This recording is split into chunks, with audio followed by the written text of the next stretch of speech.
Salam jumpa lagi dengan channel Dani Ikan Hias, mengupas tentang budidaya ikan hias, perawatan budidaya ikan hias, juga kasus-kasus ikan hias.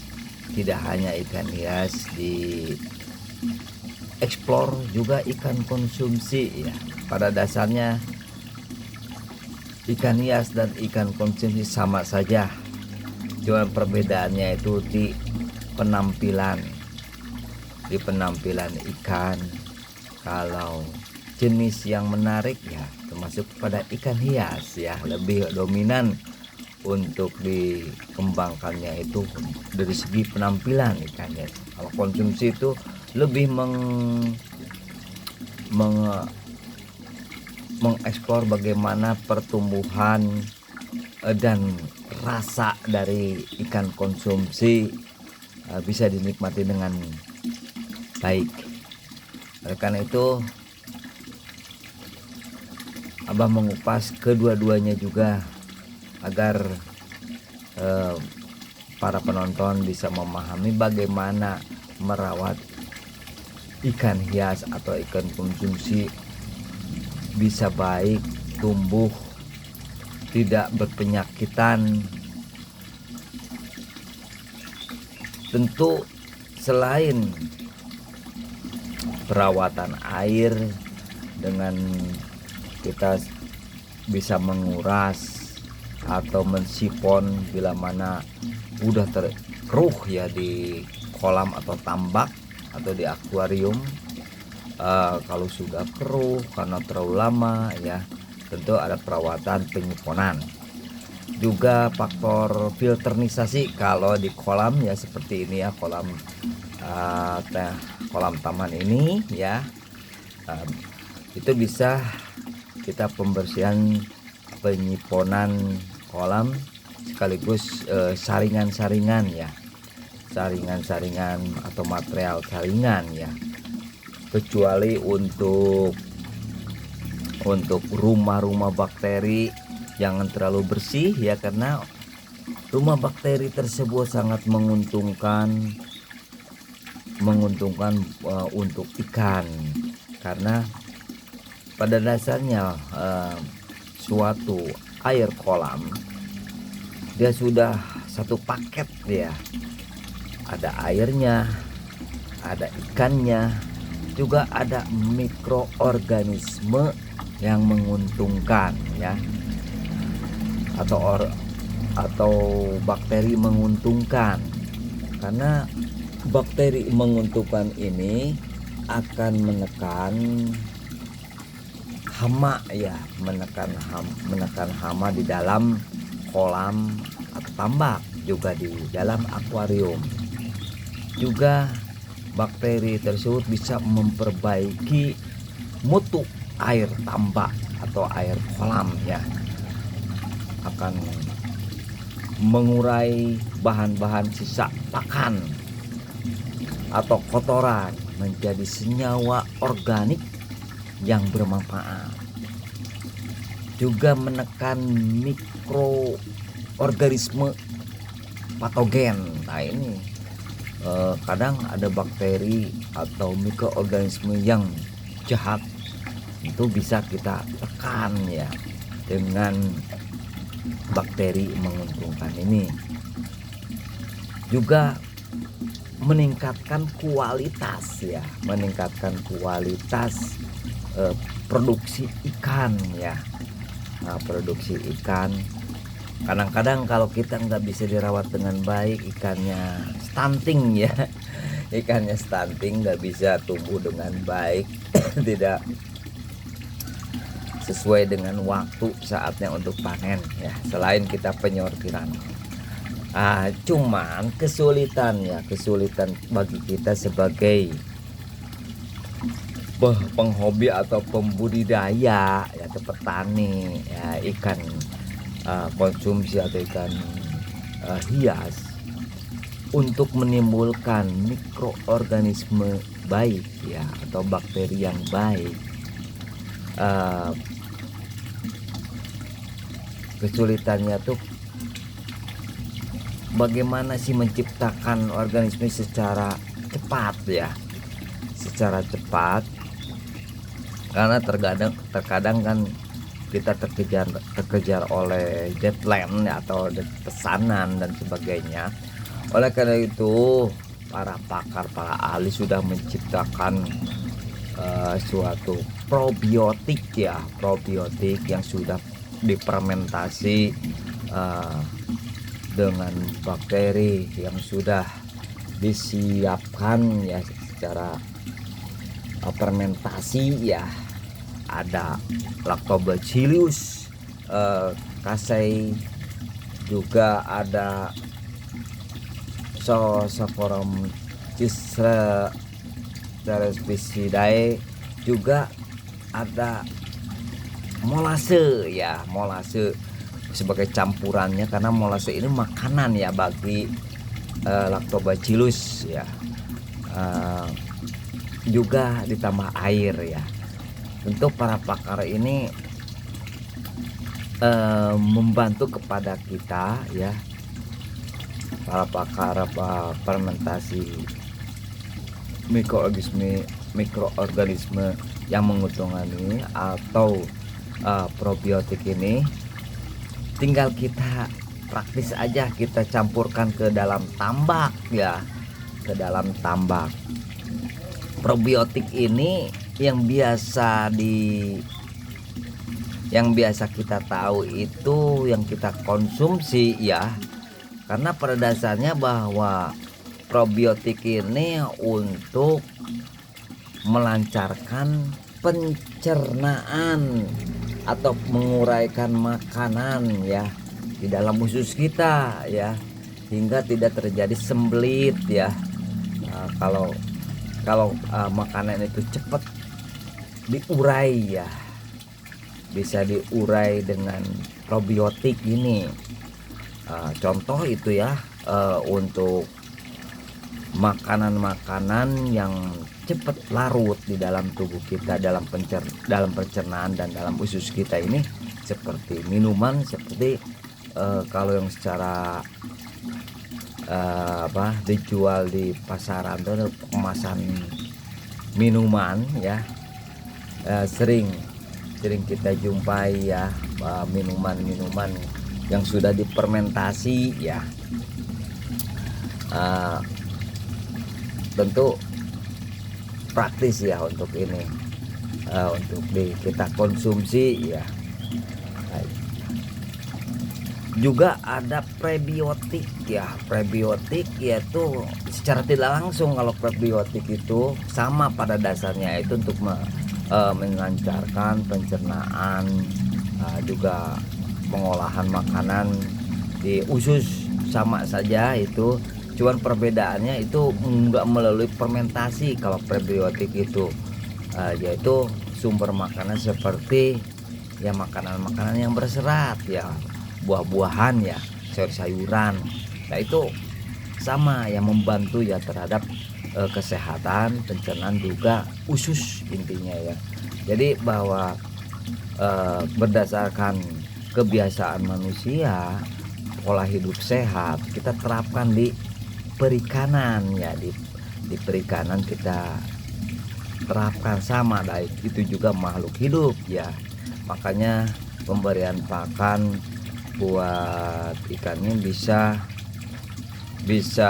di mix ya, tidak hanya pakan pabrikan, kita bisa dikasih pakan yang ada di alam ya, seperti daun-daunan ya, kayak singkong ya, daun pepaya dan daun-daun yang lain. Maksudnya itu untuk melancarkan pencernaan di dalam kerongkongan juga usus ya, sehingga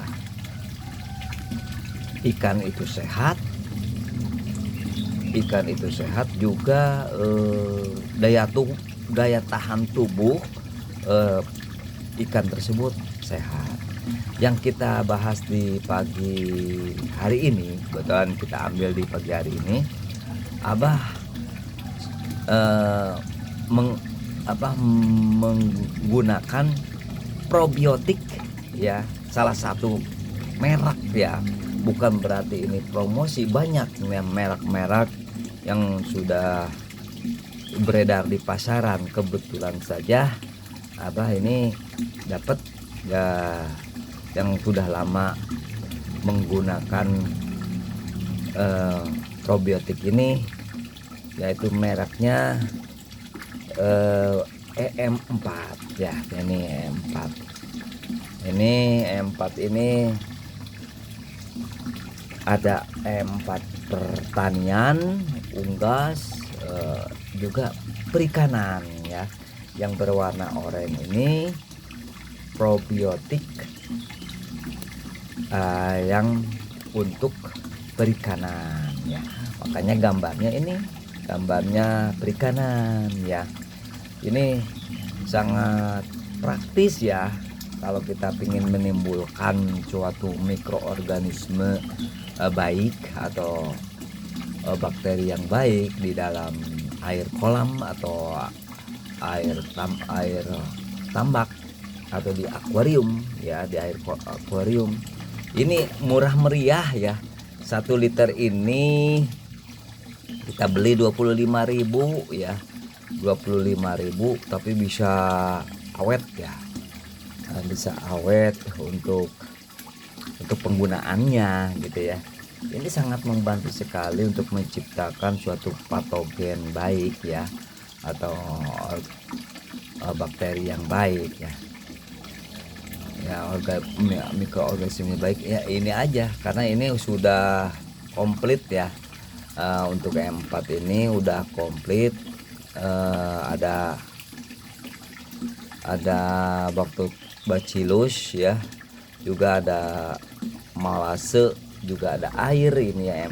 E4 ini ya sudah tinggal pakai saja gitu ya.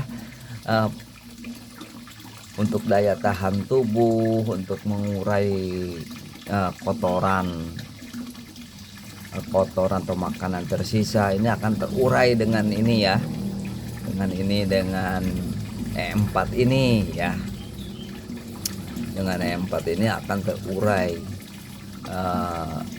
Penggunaannya bagaimana? Penggunaannya kalau kolam masih kosong ya, kolam masih kosong, kita bisa memberikan ini air ya, E4 ini sebanyak 1-3 liter ya. Masukin aja ke dalam kolam. Itu lakukan selama 7 hari gitu ya. Ya kalau untuk ikan lele ya, ikan lele bisa dikasih kotoran domba ya atau kambing, diapungkan ya, kasih ini cepet ini yang namanya kutu air ya, kutu air, cacing dan sebagainya. Pakai ini itu langsung ya, kayak seperti terangsang gitu kan. Itu baik ya untuk ikan lele ya, sebagai pakan. Langsung saja kita eksekusi ya, bahwa ini kalau untuk pemberian ini di kolam yang sudah terisi, kita campurkan saja ini ya, 1 botol ya, 1 botol ini ya, 1 botol ini ya secukupnya aja. Kalau sudah terisi ikan ya, udah langsung ini sudah dikasih kolam ini, kasih aja 2 ya, 2 atau 3 tutup botol ini. Untuk hariannya bagaimana, ini dicampurkan dengan pakan. Oke, kita praktek ya untuk pemberian pakannya ini. Kalau ini secara dibibis ya, kalau ini tuh ya kita praktek saja ya. Ini bagus untuk melancarkan daya tahan, melancarkan pencernaan, baik di rongga mulut, juga di usus ya. Jadi cepat terurai, cepat teresap oleh tubuh ikan ya. Kita kasih aja 1 tutup aja ya, Saya tutup aja E4 ya. Prakteknya gini aja, mudah. GBB semprot bisa. Ini saya kalau abah campurin aja di sini, masukin ya, dimasukkan. Oke. Nah, ini kita aduk-aduk ya, gini aja ya, biar tercampur saja intinya. Nah, nanti kan akan tercampur gitu ya. Ini aja, mau di bibi semprot-semprot lebih baik gitu ya. Nah, kalau nggak punya ya ini aja, pokoknya intinya tercampur gitu ya. Nah ini pelet apung ini sudah tercampur. Ini kalau abah harian seperti ini perawatannya untuk ikan koi ya, pemberian ikan koi, juga ikan masnya. Oke, ini udah tercampur ya tuh, udah rata ya dari satu botol E4. Oke, kita tes untuk ikannya ya, apakah dimakan atau tidak ya. Betulnya ini udah dikasih makan ikan tuh, apa kenyang tidaknya, apa mau makan atau tidaknya ya. Kita kasih. Oke.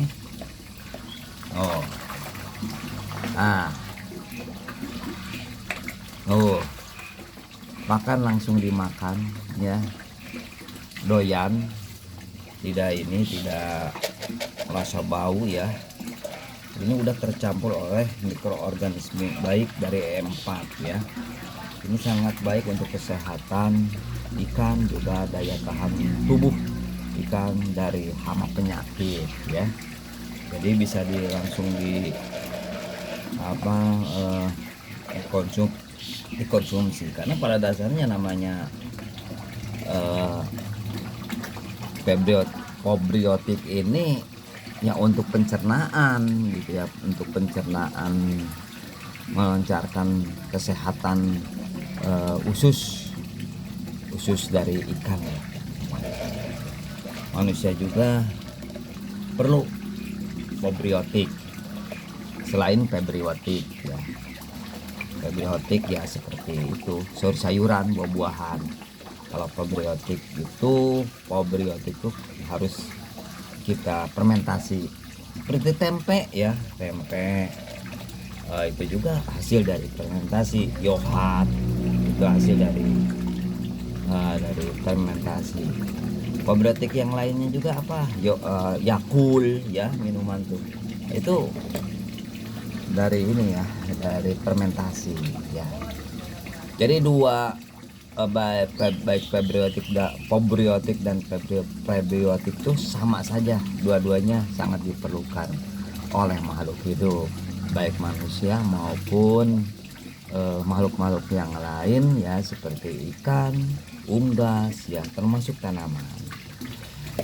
Demikian sekilas pintas mengenai probiotik dan prebiotik untuk pemeliharaan budidaya ikan. Jangan lupa like and subscribe yang baru merapat, agar mendapatkan informasi menarik di dunia ikan yang lain.